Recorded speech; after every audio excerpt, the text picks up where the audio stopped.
চতরি যতই করো জানবে রাবে শেষে অগো জানবে তোমার কোনো বাহানা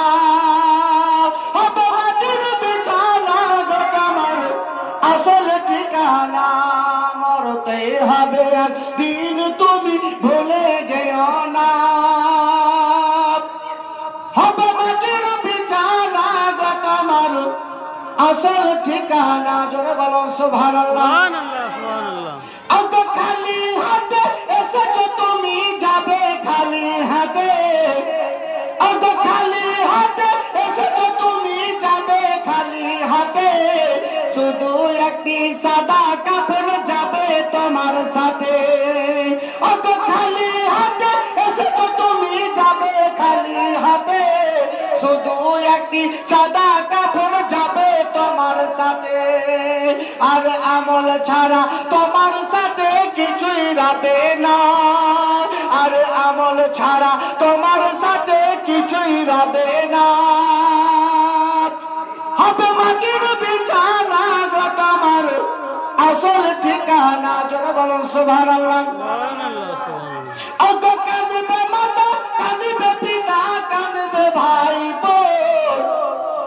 কাঁদবে মাতা কাঁদবে পিতা কাঁদবে ভাই বোন পাশে এসে বসে কাঁদবে আত্মীয় স্বজন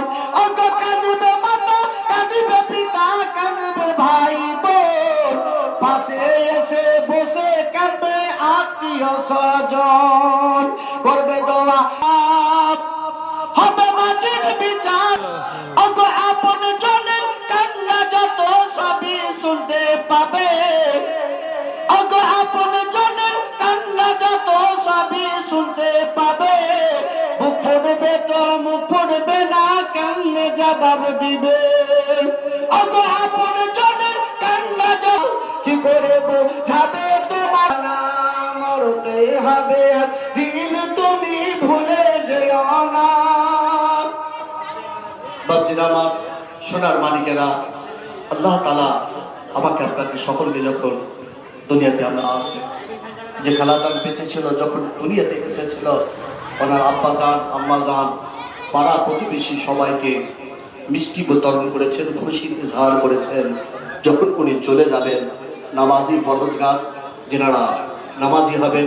নেককার হবেন তেনারা খুশি পালন করবেন কারণ নবী বলেছেন আদ-দুনিয়া খানা কিন্তু